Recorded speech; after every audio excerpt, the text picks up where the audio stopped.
नौ दिन के नवरात्र करब हम जाइब मैहर नगरिया में।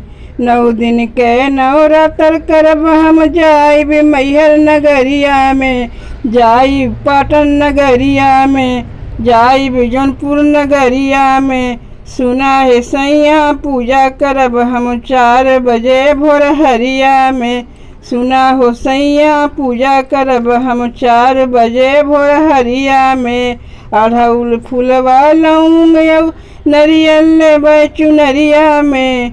अड़हुल फूलवा लौंग यौ नरियल लेबै चुनरिया में। सुना है सैया पूजा करब हम 4 बजे भोर हरिया में। सुना है सैया पूजा करब हम 4 बजे भोर हरिया में। बाजा तारे घंटा घन घन ज्योति जलेला मंदिरिया में। बाजा तारे घंटा घन घन ज्योति जलेला मंदिरिया में। सुना है सैया पूजा करब हम 4 बजे भोर हरिया में। सुना है सैया पूजा करब हम 4 बजे भोर हरिया में। दूर दूर से भक्तन के टोली आवेल मैया के दुआरिया पे। दूर दूर से भक्तन के टोली आवेला मैया के दुआरिया पे।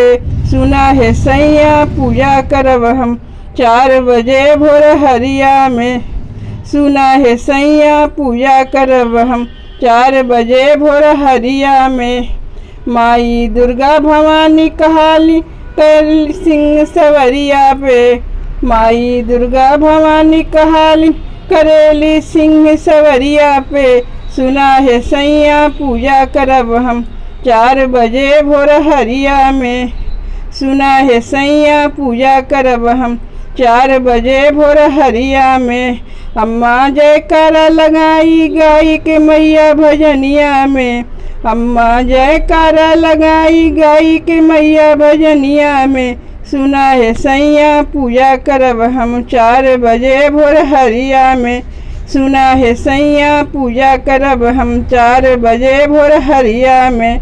9 दिन के नवरात्र करब हम जाइब मैहर नगरिया में। जाइब पाटन नगरिया में, जाइब जौनपुर नगरिया में। सुना हो सैया पूजा करब हम 4 बजे भोर हरिया में। सुना हो सैया पूजा करब हम 4 बजे भोर हरिया में। सुना हो सैया पूजा करब हम 4 बजे भोर हरिया में।